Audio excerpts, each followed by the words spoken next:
The sprawling Triple Diamond Ranch outside Clearwater Springs, Colorado, 2017, stood as a testament to the rugged beauty of the West, with towering mountains framing lush green valleys where horses ran free under the endless sky. Inside the old farmhouse, Emma Harper clutched her backpack against her chest, her 10-year-old heart beating with a mixture of hope and trepidation.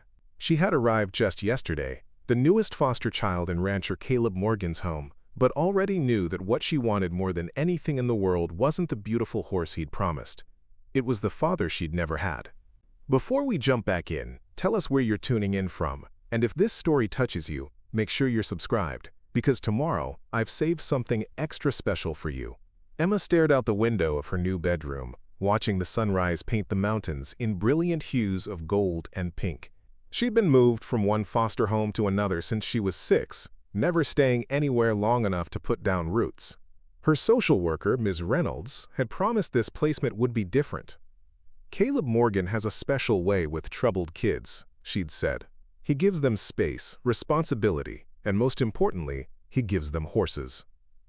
The scent of coffee and bacon drifted up the stairs, pulling Emma from her thoughts.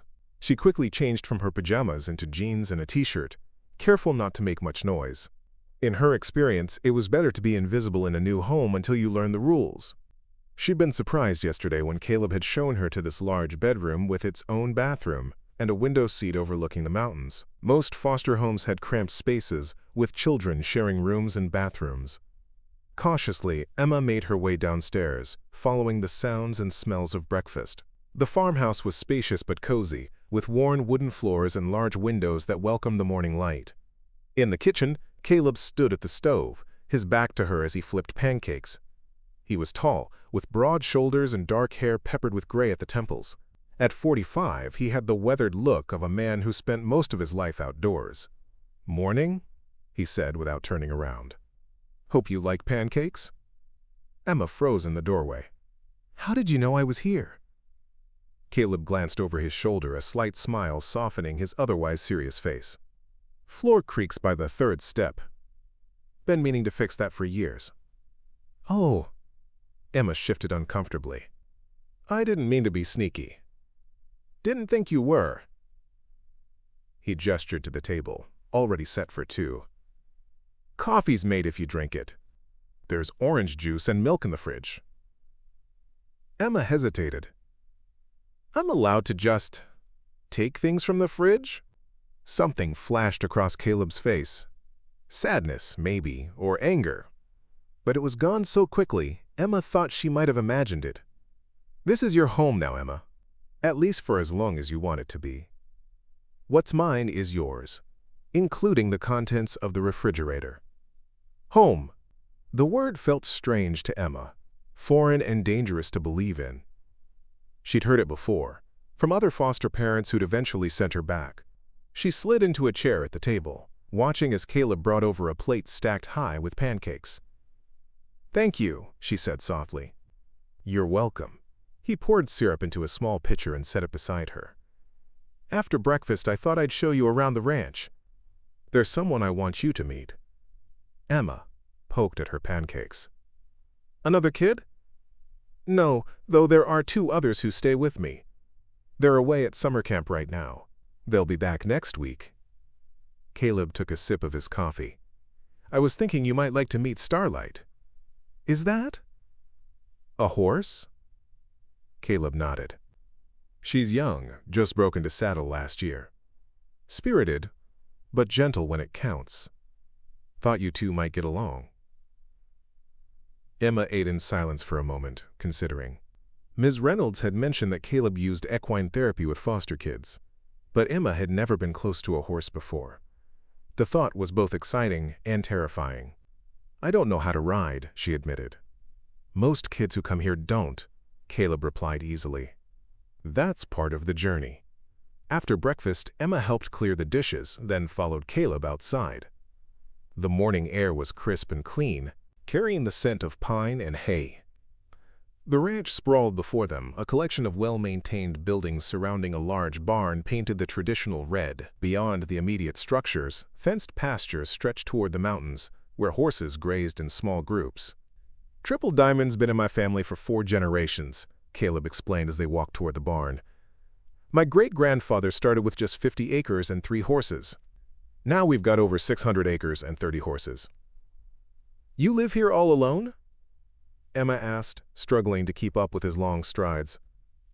Caleb slowed his pace. "Not alone. Maria comes in 3 times a week to help with the house. Mike and his son Tyler help with the ranch work. And then there's you and the other kids when they're here." "How many foster kids have you had?" 27 over the last 15 years. Emma stopped walking. 27? And none of them stayed? Preparing and narrating this story took us a lot of time, so if you are enjoying it, subscribe to our channel, it means a lot to us.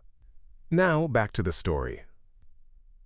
Caleb turned to face her, his expression unreadable. Some stayed until they aged out of the system. A few were adopted by families looking for children. Others, well, sometimes placements don't work out. That's the nature of fostering. "Why do you do it?" The question burst from Emma before she could stop it. "Take in kids, I mean." Something like pain flickered in Caleb's blue eyes. "That's a story for another day. Come on, Starlight's waiting." The barn was cool and dim after the bright sunshine outside. It smelled of hay, leather, and horses. An earthy, comforting scent that Emma found she liked immediately. Caleb led her down a wide aisle lined with stalls, greeting each horse by name as they passed. "Morning, Thunder." "Hey there, Duchess." "Easy, Bandit. You'll get your turn." The horses responded to his voice, some nickering softly, others poking their heads over their stall doors in hope of treats. Finally, they stopped at a stall near the end. Inside was a beautiful Palomino mare with a creamy coat and a flowing white mane and tail. "This is Starlight," Caleb said softly. The mare approached the stall door cautiously, her ears pricked forward in curiosity.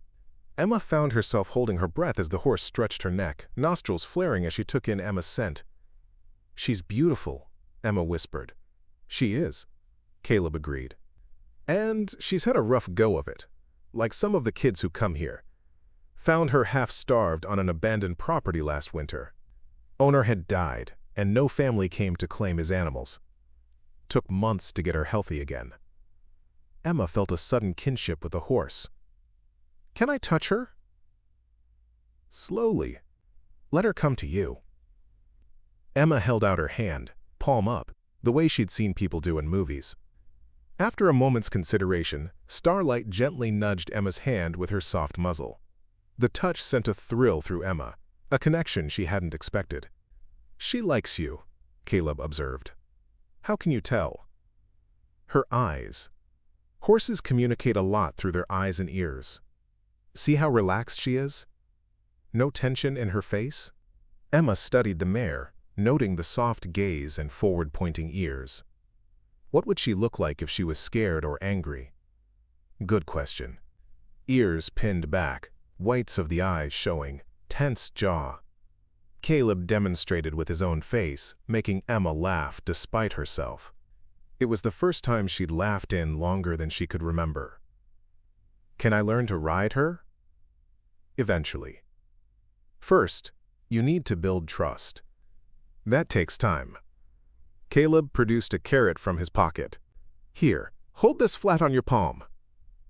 Emma did as instructed, giggling as Starlight's whiskers tickled her hand while the horse delicately took the offered treat. "Now you've made a friend for life," Caleb said with a small smile. Horses never forget kindness. Or cruelty, for that matter. They spent the rest of the morning in the barn, with Caleb teaching Emma the basics of grooming. He showed her how to use each brush, explaining why the sequence mattered, demonstrating the proper pressure and technique. Emma listened intently, determined to get it right. "You're a natural," Caleb commented as Emma carefully worked a tangle from Starlight's mane. "Some kids are too rough or too hesitant, but you found the balance right away." The praise warmed Emma in a way she wasn't used to.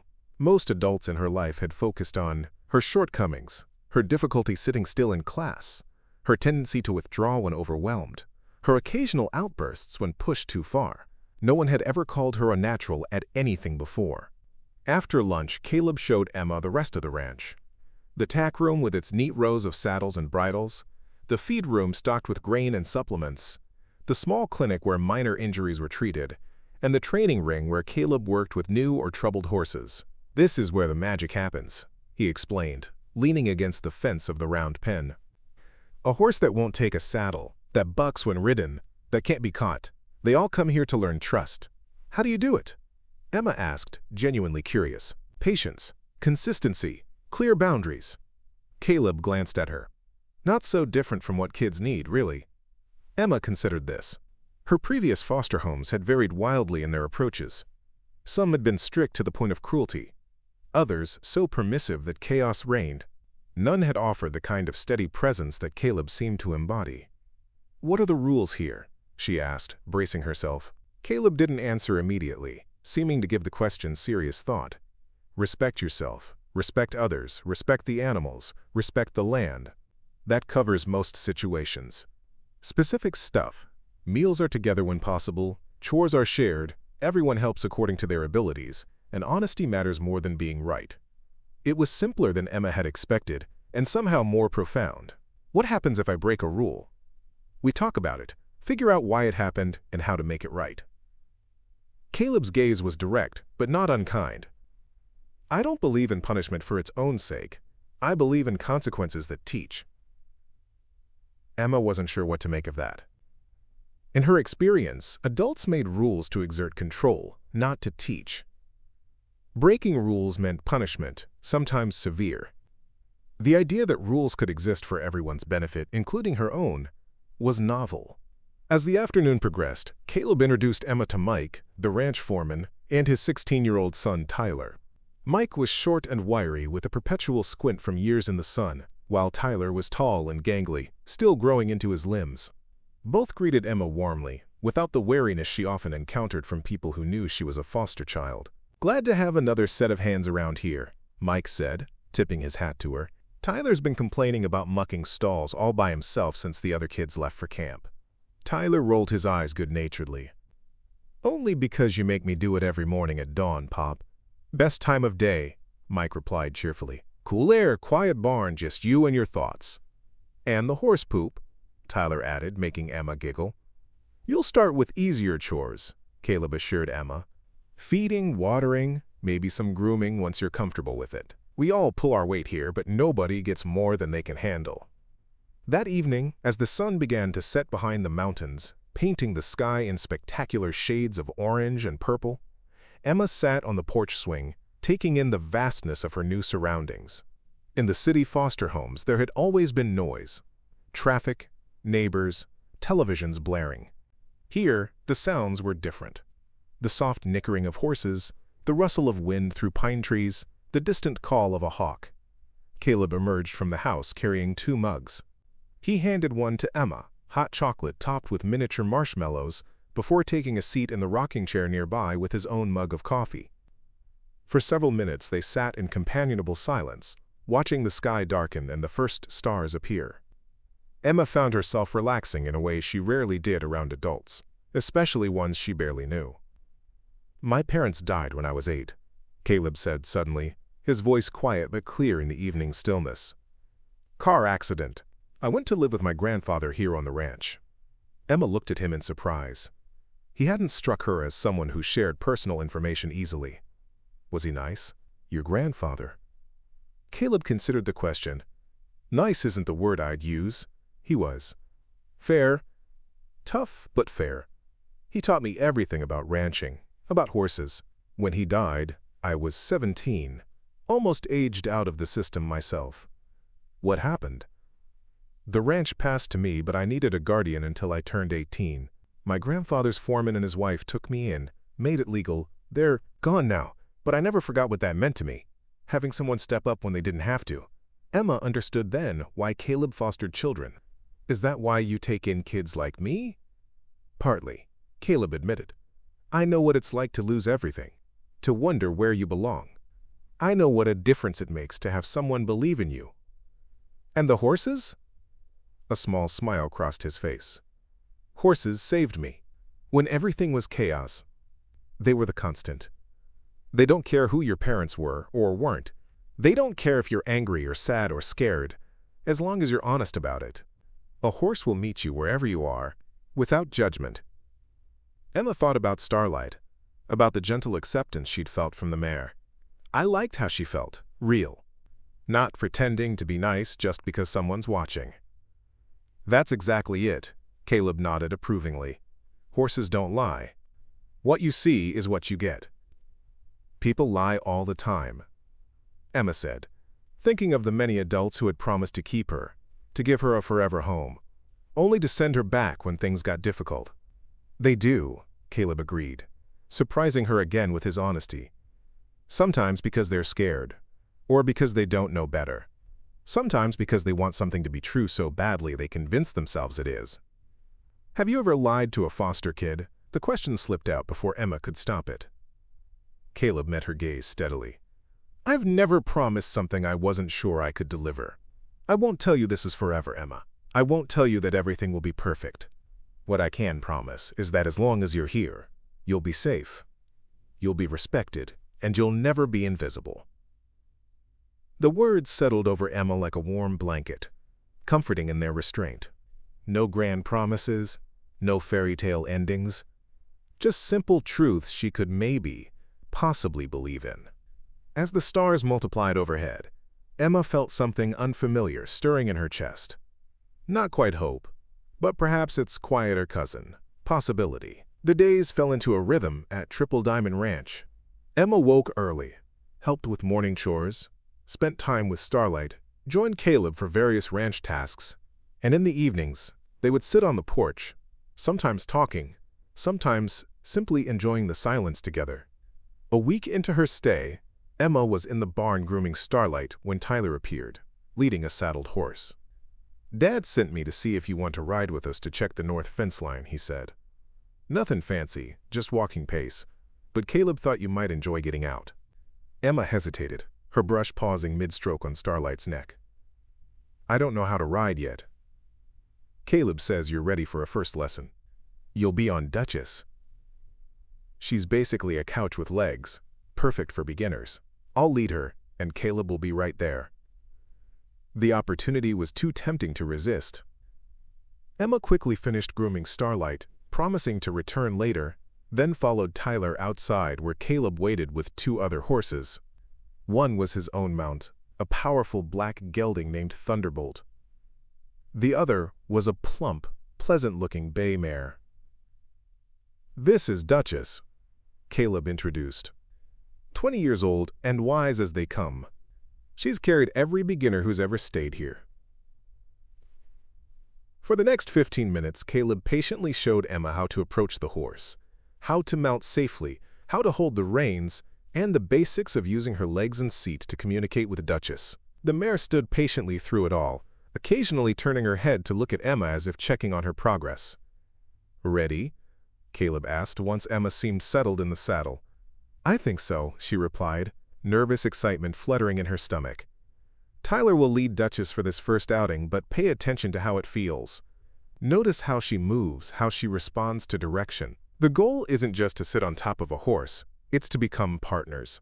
The ride was gentle, with Tyler leading Duchess at a walk while Caleb rode alongside, offering occasional tips and encouragement. They followed a well-worn trail that wound through pine forests and open meadows, eventually reaching a ridge that overlooked a valley where a small herd of wild horses grazed in the distance.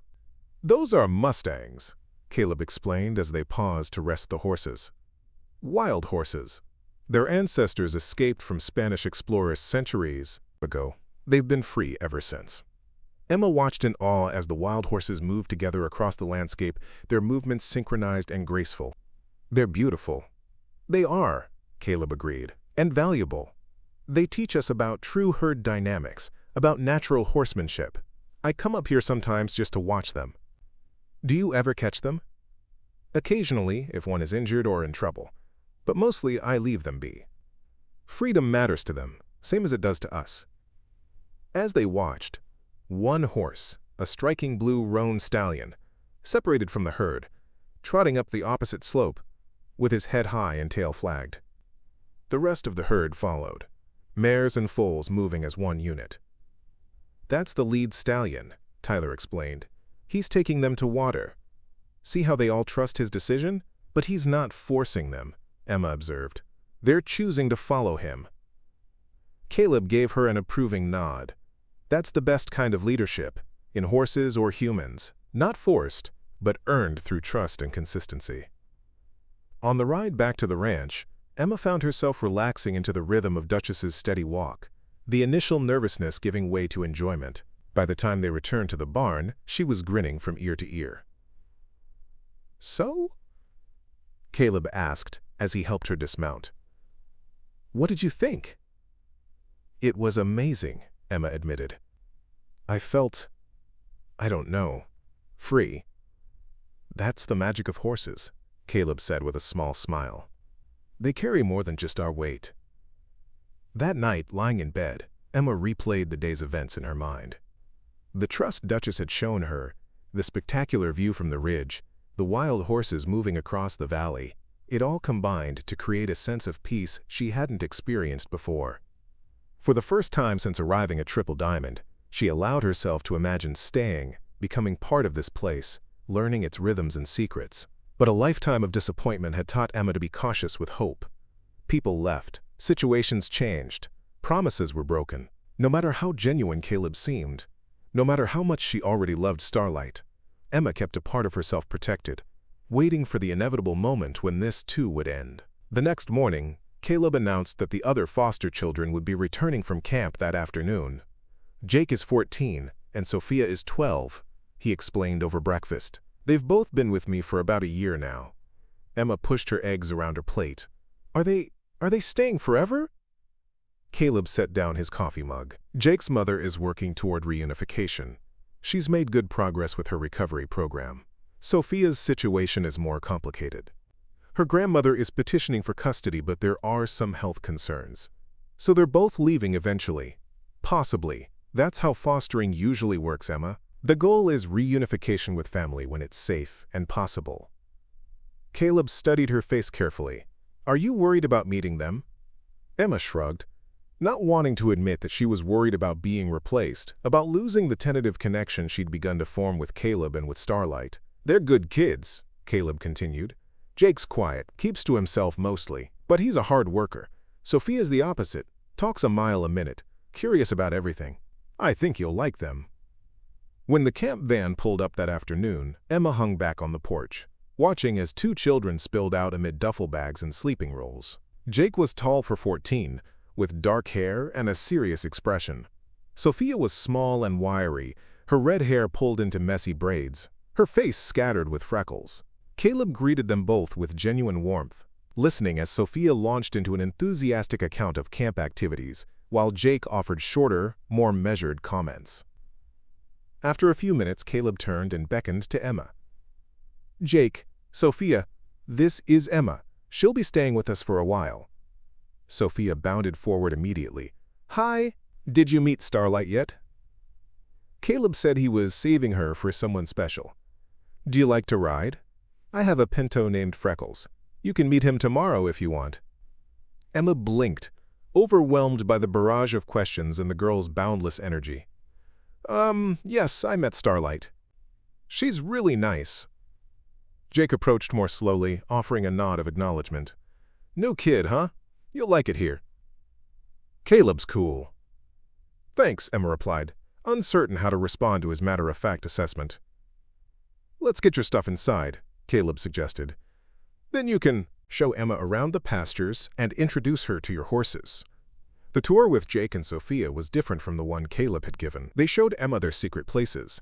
A treehouse Caleb had built in a large pine near the creek, a hidden cave in the rocks behind the north pasture, a flat stone by the pond that was perfect for thinking. "Caleb lets us go anywhere on the ranch as long as we tell him where we're headed," Sophia explained. "And we have to carry these." She produced a small walkie-talkie from her pocket. "In case of emergencies." "Has there ever been an emergency?" Emma asked. Jake nodded solemnly. "Last winter, Sophia's horse Freckles got loose during a snowstorm. We all went looking for him. I found him trapped in a ravine, leg caught between some rocks.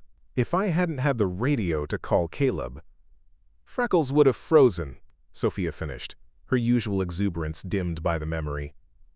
Caleb came with ropes and blankets. He saved him. Emma glanced at Jake, noting the respect in his voice when he spoke about Caleb. "You like it here?" she asked him directly. Jake considered the question seriously. "Yeah, I do. It's real here. No fake smiles, no walking on eggshells. Caleb expects a lot, but he's fair. And he gets it." "Gets what?" "The anger, the fear." Jake shrugged, suddenly self-conscious. "Stuff that happens to kids like us. It leaves marks. Caleb doesn't pretend it doesn't." It was the most insight Emma had ever heard from someone close to her own age, and it resonated deeply. Previous foster parents had often acted as if Emma's past could simply be erased, as if her fears and defensive behaviors were willful disobedience rather than survival mechanisms. "Come on," Sophia interrupted, apparently tired of the serious conversation. "I want to show you my horse." As the days turned into weeks, Emma gradually lowered her guard, allowing herself to be drawn into the rhythm of life at Triple Diamond. She spent mornings working with Starlight, progressing from grooming to groundwork, learning how to lead the mare through various exercises designed to build trust and communication. In the afternoons, she joined the other children for riding lessons with Caleb, advancing from being led on Duchess to controlling the mare herself at a walk, and eventually a trot.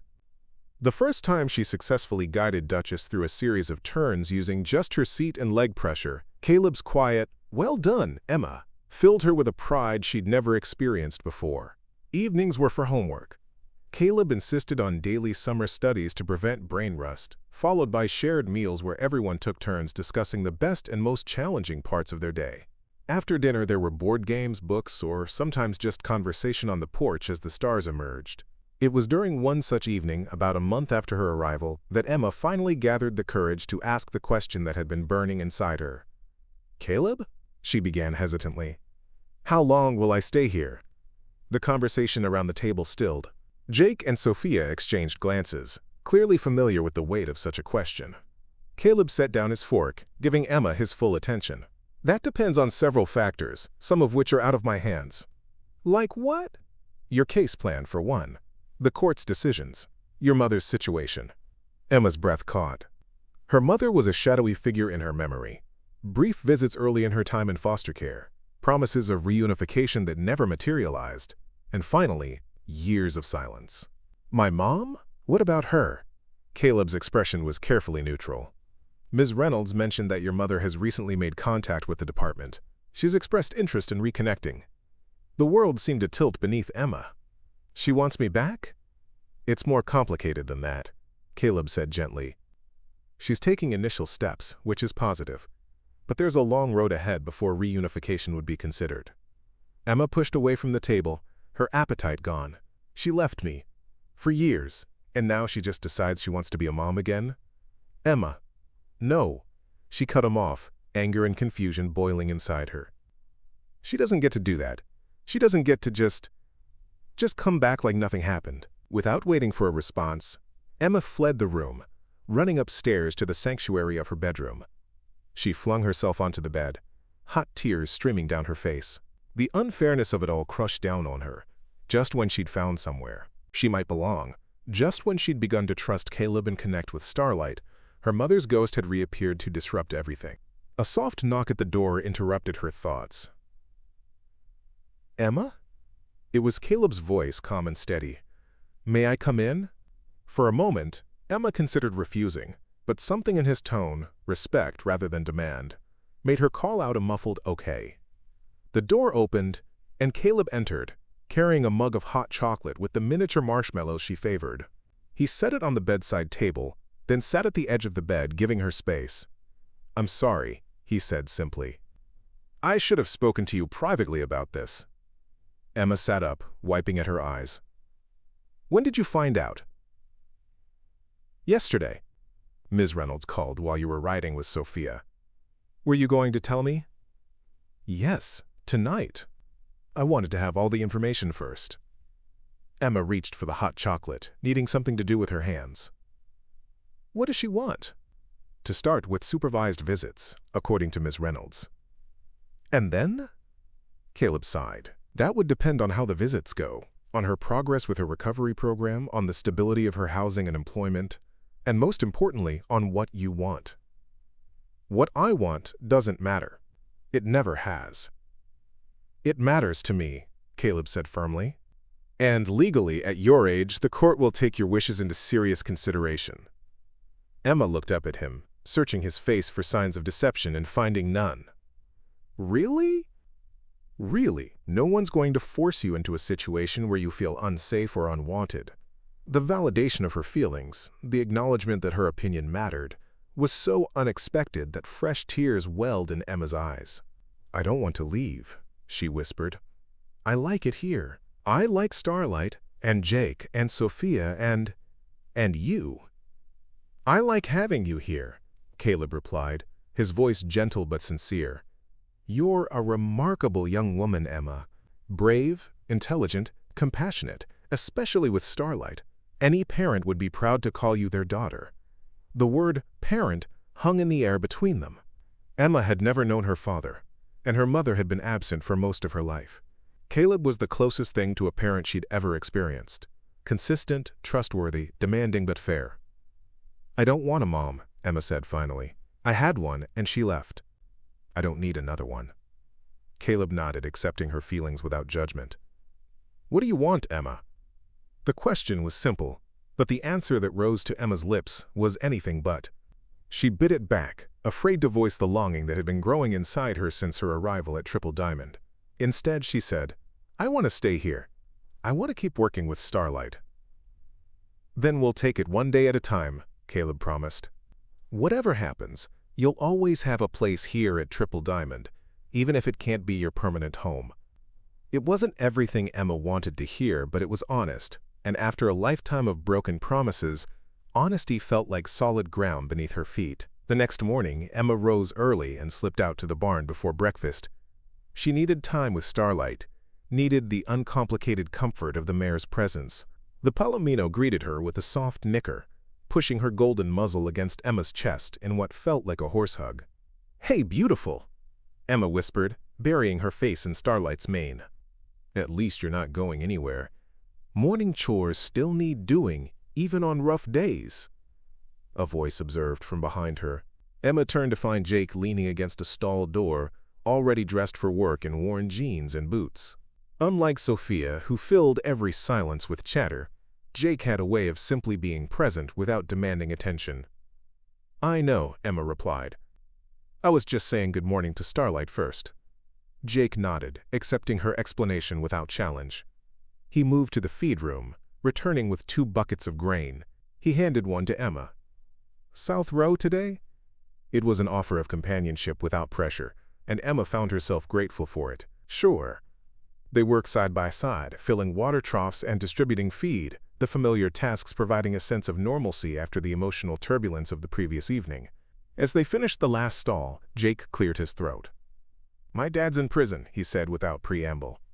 My mom's trying to get clean so she can have me back. Emma paused, bucket in hand. Oh, been in foster care since I was 10, 3 homes before Caleb's. Jake didn't look at her as he spoke, focusing instead on measuring out vitamins for an older horse.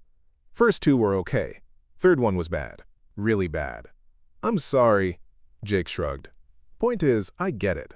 The not knowing, the not trusting good things to last. But Caleb, he's different. Even if I go back to my mom, I know he'll still be there for me. He promised, and his promises mean something. It was the longest speech Emma had ever heard from the usually taciturn boy, and she understood it for what it was, an attempt at comfort, at solidarity. Thanks, Jake, she said simply. He nodded once, then gathered his empty buckets. Breakfast soon. Mrs. Rodriguez is making pancakes. As Jake headed back to the house, Emma stayed behind, moving to Starlight's stall. The mare watched her with intelligent eyes, ears pricked forward attentively. What do you think, girl? Emma asked softly. Should I trust that good things can last? Starlight nickered softly, nudging Emma's hand with her velvety muzzle. It wasn't an answer, not really, but somehow it helped. Over the next few weeks, life at Triple Diamond continued its steady rhythm, but Emma found herself watching Caleb more closely. trying to understand the man who had opened his home to so many children over the years. He was patient but firm, generous with praise but sparing with criticism, quick to listen and slow to anger, qualities Emma had rarely encountered in adults, especially those tasked with her care. One evening, as they sat on the porch after the other children had gone to bed, Emma gathered her courage. "Why don't you have your own kids?" she asked bluntly. "Real ones, I mean." If Caleb was offended by the question, he didn't show it. "I was married once about 15 years ago. Elizabeth was her name. We planned to have a family, but there was an accident, a fall from a horse. She didn't make it." The simple statement held such profound loss that Emma immediately regretted her question. "I'm sorry, I shouldn't have asked." "It's a fair question," Caleb replied. "And Elizabeth would have liked you. She was the one who first suggested fostering, actually. She worked as a child psychologist, specialized in trauma cases. After she died, I didn't think about children for a long time. Then, about 5 years later, I got a call from a former student of Elizabeth's. She was working for child services, had a boy who'd been through 3 foster homes in 6 months. Nobody could handle him. Asked if I'd consider taking him in. The early morning mist clung to the valleys surrounding Triple Diamond Ranch as Emma made her way to the barn, her breath visible in the cool September air. She'd been at the ranch for nearly a month now, and the initial awkwardness had given way to a comfortable routine that felt increasingly like belonging. Inside the barn, the familiar sense of hay, horse, and leather welcomed her like an embrace. Emma headed straight for Starlight's stall, where the Palomino greeted her with a soft nicker of recognition. Their bond had deepened with each passing day, built on the foundation of mutual trust that Caleb had taught her was the cornerstone of any relationship with a horse. "Morning, beautiful," Emma murmured, running her hand along Starlight's gleaming neck. "Ready for our big day?" Today marked a milestone, Emma's first solo ride on Starlight. After weeks of groundwork, learning to communicate through subtle body language and touch, Caleb had finally declared that both horse and girl were ready for this next step. Emma had barely slept the night before, equal parts excitement and nervousness churning in her stomach. "Thought I'd find you here," Caleb's voice came from the barn entrance. He approached with easy strides, carrying a saddle that looked smaller and lighter than the ones he and the older kids used. "Custom made for beginners," he explained, seeing Emma's curious glance. "Easier on both your back and Starlight's." Emma helped as Caleb demonstrated the proper way to saddle Starlight, explaining each step with the same patient thoroughness he brought to all his teaching. The mare stood calmly, occasionally turning her head to watch the proceedings with intelligent eyes. "She trusts you," Caleb observed. "That's more important than any technique I could teach. Trust is the foundation everything else is built on." As they led Starlight to the smaller training ring, Emma felt her nervousness return. What if she fell? What if she did something wrong and scared Starlight? What if? "Stop thinking so much," Caleb said gently, breaking into her spiraling thoughts. "Horses can sense anxiety. Take a deep breath and remember, Starlight wants this partnership to work as much as you do." Emma did as instructed, drawing a long breath of the crisp mountain air, releasing it slowly, as she had seen Caleb do when working with nervous horses. The tightness in her chest eased slightly. Caleb gave her a leg up into the saddle, then adjusted the stirrups to fit her legs. "Remember what we practiced. Gentle hands, clear signals, and always, always stay present." A wandering mind makes for a confused horse. For the first few minutes, Caleb led Starlight around the ring, while Emma found her balance and adjusted to the feeling of being on the mare's back. Gradually, he began giving Emma more control, teaching her how the slightest shift in weight or pressure from her legs could communicate direction to Starlight. "It's like dancing," Emma realized aloud. "But my partner is doing most of the work." Caleb chuckled. "That's not a bad way to think about it. The best riders make it look effortless, like they're simply thinking where they want to go, and the horse responds. But that level of partnership takes years to develop, thousands of hours of silent conversation between horse and rider." By the end of the session, Emma was guiding Starlight around the ring on her own, making wide circles and gentle turns while Caleb watched from the center. The feeling was indescribable, a mixture of freedom and connection that made her heart soar. "Well done," Caleb said as she brought Starlight to a halt beside him. "How do you feel?" "Amazing," Emma admitted, her cheeks flushed with exertion and joy. "Like we're talking without words." "That's exactly what's happening," Caleb confirmed. "And Starlight's listening to you because you've earned her trust. That's not a small thing, Emma. Many people never achieve that level of communication with their horses." The pride in his voice sent a warm glow through Emma's chest. In her previous foster homes, praise had been rare and often felt hollow, offered more out of obligation than genuine recognition. But Caleb's approval was different, specific, sincere, and seemingly as much for her benefit as for his own satisfaction in her progress. After properly cooling down and grooming Starlight, Emma joined Caleb for a late breakfast on the porch. Mrs. Rodriguez, the housekeeper who came 3 times a week, had left a platter of breakfast burritos keeping warm in the oven. Jake and Sophia were already at school. Their bus left earlier than Emma's, and the ranch hands were out checking fence lines in the north pasture. "Ms. Reynolds called this morning," Caleb said as they ate. "She'll be visiting tomorrow for your monthly check-in." Emma paused mid-bite. Social worker visits always made her anxious, a Pavlovian response to years of having her life and progress evaluated by well-meaning strangers whose reports could determine her future. "It's just routine," Caleb assured her, reading her expression. "A chance for you to share how you're feeling about being here." "What if?" Emma hesitated, voicing the fear that had lurked at the edges of her consciousness since her arrival. "What if I say something wrong and they decide to move me?" Caleb set down his coffee mug, giving her his full attention. "Emma, this isn't a test with right or wrong answers. Ms. Reynolds wants to know how you're really doing, not hear some perfect script. The best thing you can do is be honest. Even if being honest means saying I don't want to leave? Even if it means saying I don't want to see my mom if she comes back?" "Especially then," Caleb said firmly. "Your feelings matter, Emma. They're valid, whatever they are." The simple validation loosened something tight in Emma's chest. Throughout her years in foster care, she'd learned to guard her true feelings, to say what she thought adults wanted to hear rather than what she actually felt. The idea that her genuine emotions were not just acceptable but important was revolutionary. The next day, Ms. Reynolds arrived promptly at 4 o'clock, just as Emma returned from school. The social worker was younger than most Emma had worked with a bright smile and a straightforward manner that Emma had cautiously come to appreciate during their previous meetings. "How about we take a walk?" Ms. Reynolds suggested after the initial greetings.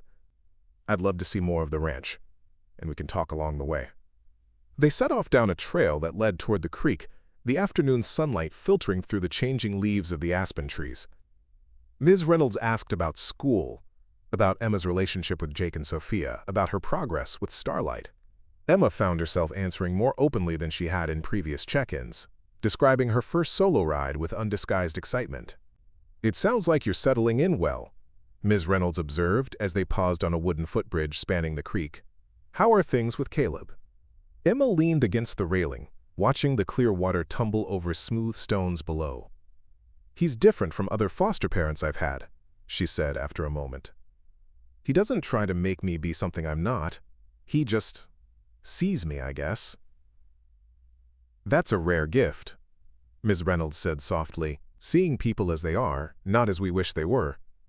"He told me about my mom," Emma said abruptly, "that she wants to see me again." Ms. Reynolds nodded. "She's made some positive changes in her life. Completed a rehabilitation program, found stable housing, secured a job. These are all good steps. Why now?" The question that had been burning inside Emma burst forth. "Why after all these years? I was 6 when she left me. I'm 10 now. Where was she all that time?" "That's something only she can fully answer," Ms. Reynolds replied honestly. "But from my conversations with her, I believe she truly regrets the time she's lost with you. She was fighting her own battles. Addiction, depression, homelessness. None of that excuses her absence, but it helps explain it." Emma picked at a loose splinter on the wooden railing. Caleb says I don't have to see her if I don't want to. That's true. At your age, the court gives significant weight to your preferences. But may I offer a perspective? Emma nodded cautiously. Sometimes the most difficult conversations are the ones we most need to have. Meeting with your mother, even just once, in a supervised setting, might answer questions that otherwise could haunt you for years. It doesn't mean you have to forgive her or even have an ongoing relationship if that's not what you want. The suggestion made sense, but it also sent a wave of anxiety through Emma. What would she say to the woman who had left her? What could possibly make up for all those lost years? I'll think about it, she said finally. That's all anyone can ask, Ms. Reynolds assured her. This is your journey, Emma. The adults in your life, myself included, are just here to help you navigate it safely. As they turned back toward the ranch house, Emma gathered her courage for the question that mattered most. If my mom does get better, really better, will I have to go back to her? Ms. Reynolds didn't answer immediately, choosing her words with care. The goal of foster care is reunification when possible and appropriate. But appropriate is the key word. Any potential reunification would happen gradually, with many supervised visits and careful evaluation, and your well-being, physical and emotional, would be the top priority in any decision. It wasn't the definitive no Emma had hoped for, but it was honest, and after her conversation with Caleb about the importance of truth, she could appreciate that. When they returned to the house, Caleb was waiting on the porch, reading glasses perched on his nose as he reviewed what looked like farm accounts. He stood as they approached, his expression calm but questioning. "Everything good?" he asked, the simple question encompassing much more than the words themselves. "Yes," Ms. Reynolds answered with a smile. "Emma and I had a productive conversation. I'll want to speak with you privately before I leave, but first I have something for Emma." She reached into her messenger bag and pulled out a small envelope. "This came to the office for you." Emma took the envelope, immediately recognizing the handwriting that spelled out her name. "It's from my mom," she whispered. "You don't have to read it now," Ms. Reynolds said gently. "Or ever, if you're not ready. It's your choice." Emma stared at the envelope, feeling its weight in her hands, a weight far greater than the paper it contained. "Thank you," she said, slipping it into her pocket. "I'll decide later." After Ms. Reynolds and Caleb disappeared into his office, Emma sought refuge in the barn. Starlight offered silent comfort, her warm breath and soft muzzle grounding Emma as she struggled with the tumult of emotions the letter had triggered. Emma sat on an overturned bucket outside Starlight's stall, turning the envelope over and over in her hands. Part of her wanted to tear it open immediately. Another part wanted to burn it without reading a word. "Hard decisions don't get easier just because we avoid them," a quiet voice observed. Emma looked up to find Jake standing in the barn doorway, silhouetted against the late afternoon light. He approached slowly, giving her time to ask for solitude if she needed it. When she didn't, he settled onto a hay bale across from her. "From your mom?" he asked, nodding toward the envelope. Emma nodded. "I don't know if I want to read it. My mom writes me sometimes," Jake said after a moment. "Started when she got into recovery. First few letters I threw away without opening them. Was too angry, you know." "What changed?" Jake shrugged. "Caleb said something that stuck with me. Said holding on to anger is like drinking poison and expecting the other person to die. Doesn't hurt them. Just eats you up inside." "So you forgave her?" Emma couldn't keep the skepticism from her voice. "Not exactly. More like, I stopped letting what she did control what I do." Jake rubbed the back of his neck, searching for words. "Reading her letters doesn't mean I forget what happened, or that it was okay. It just means I'm choosing to hear her side." Emma considered this, struck by the wisdom in Jake's perspective. At 14, he'd clearly done a lot of thinking about his own situation. And while their circumstances weren't identical, the underlying emotions, anger, abandonment, fear of being hurt again, resonated deeply. "Does it help? Reading what she writes?" "Sometimes," Jake admitted. Not always, but at least I know what she's thinking, instead of making up stories in my head that might be worse than reality. They sat in companionable silence for a few minutes, the only sounds the soft shuffling of horses in their stalls and the distant calls of birds settling in for the evening. "Whatever you decide," Jake said finally, standing to leave. "It's your choice, nobody else's." After Jake left, Emma remained in the barn, his words turning over in her mind alongside the envelope in her hands. The choice was hers. A simple truth, yet profound in its implications. In foster care, so few choices had truly been hers to make. Where she lived, who cared for her, which school she attended, all had been decided by others, however well-meaning. But this, whether to open a window into her mother's thoughts, this was entirely her decision. With trembling fingers, Emma carefully tore open the envelope. Inside was a single sheet of paper, covered in the same familiar handwriting that had addressed the envelope. "Dear Emma," the letter began. "I don't know if you'll read this, and I wouldn't blame you if you chose not to. I've spent years making choices that hurt you, and no words can erase that pain. But I want you to know that not a day has passed that I haven't thought of you, missed you, and regretted leaving you." The letter continued, explaining without excusing, apologizing without expecting forgiveness, expressing hope without demanding reunion. It was honest in a way that surprised Emma, acknowledging failures without self-pity, and expressing a desire to know the person Emma had become without presuming a right to that knowledge.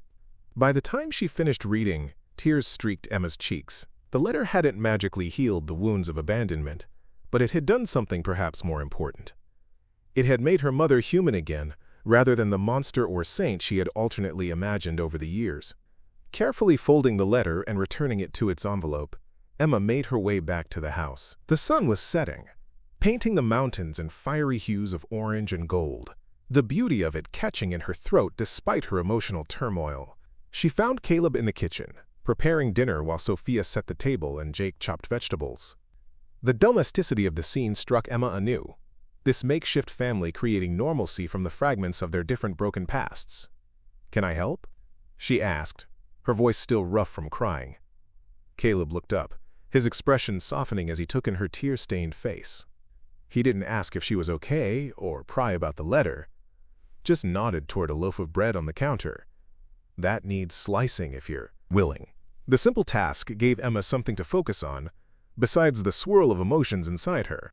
As she worked alongside the others, the kitchen filled with the comforting aromas of Caleb's beef stew and freshly baked bread, she felt a strange sense of peace gradually replace the earlier turmoil. During dinner, the conversation flowed around her, Sophia's animated account of her science project, Jake's more reserved description of basketball tryouts, Caleb's update on the new Appaloosa's progress.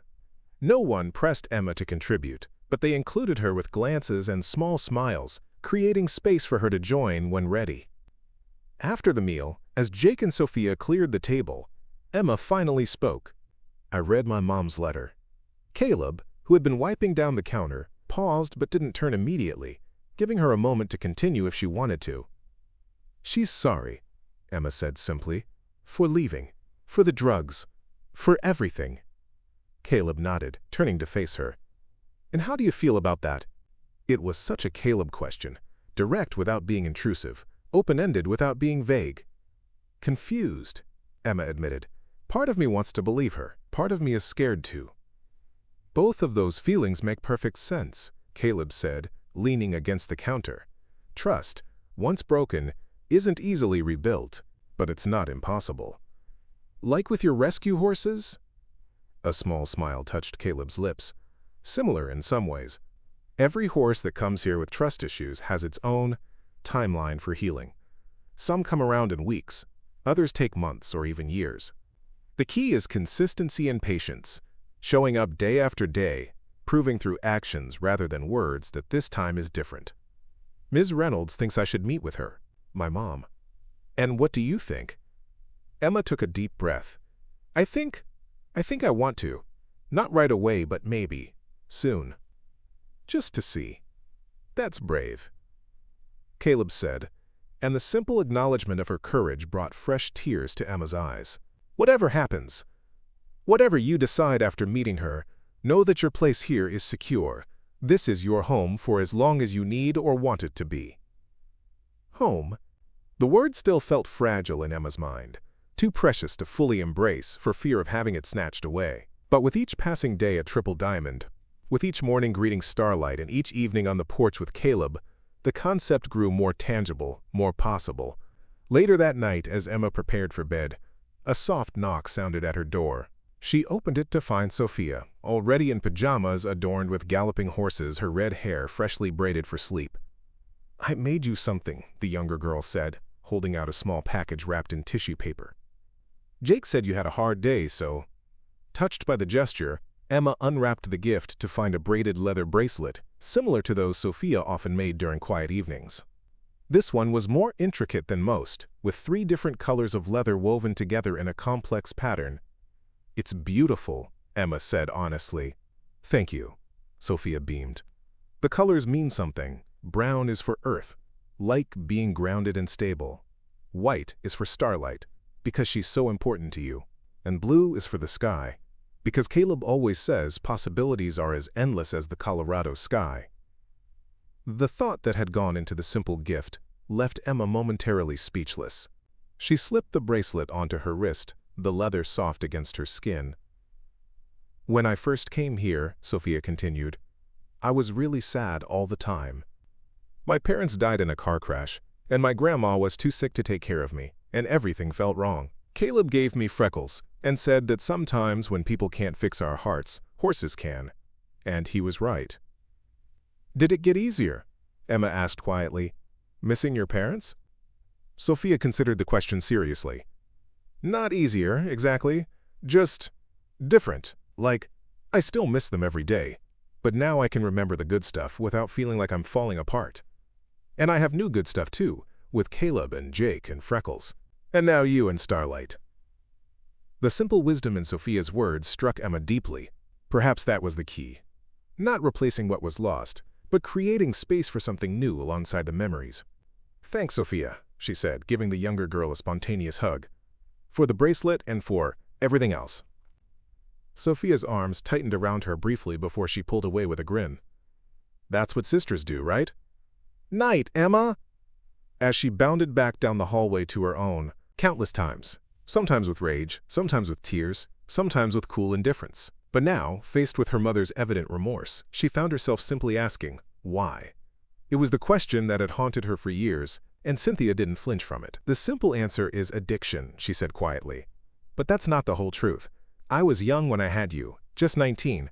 Your father left before you were born. I was scared, overwhelmed, depressed. The pills made everything feel manageable, at least at first. By the time I realized I couldn't stop, they had become more important than anything else, even you." The raw honesty hurt, but Emma appreciated it more than any sugar-coated version would have. "I thought about you every day," Cynthia continued. "Carried your picture everywhere. Tried to get clean multiple times, but it never stuck.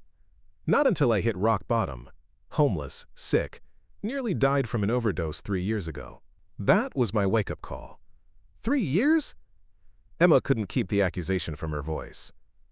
"You've been sober for 3 years and only now tried to find me?" Cynthia's eyes filled with tears.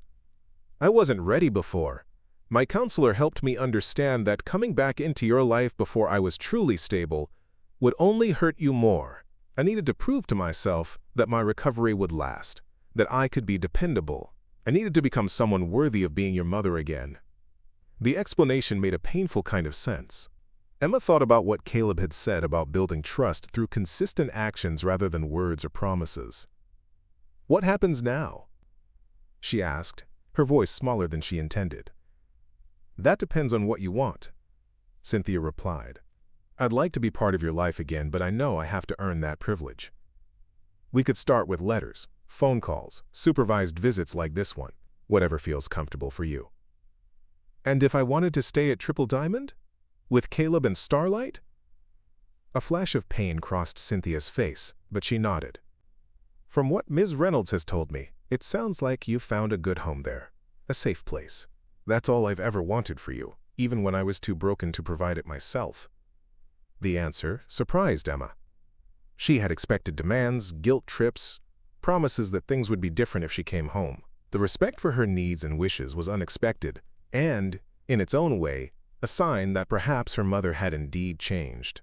By the end of the hour, Emma felt emotionally drained but also oddly lighter, as if a weight she hadn't fully acknowledged had been partially lifted. No magical reconciliation had occurred, no tearful embrace or promises of happily ever after, but a door had been opened, a possibility created where before there had been only a wall of silence and abandonment. Caleb was waiting exactly where she had left him, reading a dog-eared paperback that he quickly tucked away when he saw her approaching. "How did it go?" he asked, his expression concerned but not prying. "Okay, I think," Emma replied, still processing. "She's different than I remembered. More real, somehow." Caleb nodded, as if this made perfect sense. "Ready to head home?" Home. The word resonated differently now, solidifying in Emma's mind as a place, Triple Diamond, rather than a vague concept or lost dream. "Yes," she said with certainty. "Let's go home." The days following the meeting with her mother took on a dreamlike quality for Emma. She went through her routines, school, chores, riding lessons with Starlight, but part of her mind remained occupied with processing the encounter, sorting through her complicated feelings about Cynthia and what her reappearance might mean for Emma's future. Caleb, with his characteristic sensitivity, gave her space to think while remaining available if she wanted to talk. He didn't press for details about the meeting or try to influence her feelings one way or another. Instead, he simply continued the steady presence that had become her anchor at Triple Diamond. One crisp Saturday morning, about a week after the meeting, Emma was helping Caleb repair a section of fence in the north pasture. The physical work, measuring boards, hammering nails, provided a welcome distraction from her swirling thoughts. "My mom wants to write to me," she said suddenly, breaking the companionable silence. "And maybe call sometimes. Ms. Reynolds thinks it would be good to start rebuilding our relationship slowly." Caleb nodded, carefully aligning a board before securing it. "What do you think about that?" "I think I'd like to try," Emma admitted. "Not because I'm ready to. Before, not properly, with community and everything." Caleb raised an eyebrow. "Never?" Emma shook her head. "Foster homes usually meant cheap costumes, if any, quick trick-or-treating around a few blocks, then back inside before things got rowdy," she explained, making air quotes around the last word. "Well then," Caleb said with a small smile, "I'm glad Triple Diamond could give you a proper Halloween. Everyone deserves some magic in their childhood." As they walked back toward the house under a canopy of stars, Emma felt a profound sense of gratitude wash over her. Not just for the festival or even for Starlight, but for the man walking beside her. The man who had opened his home and heart to a defensive, frightened child and shown her that family could be chosen, that belonging could be created rather than merely inherited. "Caleb?" she said, stopping at the foot of the porch steps. He turned, his expression curious in the golden light spilling from the windows. "Thank you for everything." His smile in that moment, warm, genuine, touched with something that might have been pride, was worth more than any words could express. "You're welcome, Emma," he said simply. "Now come on inside. There's hot chocolate waiting, and Sophia won't let anyone have the marshmallows until everyone's present for the official Triple Diamond Halloween ghost stories." As Emma followed him into the warmth of the house, where Jake and Sophia were already arguing good-naturedly about whose turn it was to tell the first story, she felt the final pieces of her heart's puzzle sliding into place. She had come to Triple Diamond wanting a horse and found a family, had arrived seeking shelter and discovered a home, had expected temporary refuge and found a permanent place of belonging. Whatever the future held, whether reunification with her mother or continued life at the ranch or some combination of both, Emma knew with certainty that she was no longer alone in facing it. She had Starlight's steady presence, Jake and Sophia's loyal friendship, and most importantly, Caleb's unwavering commitment.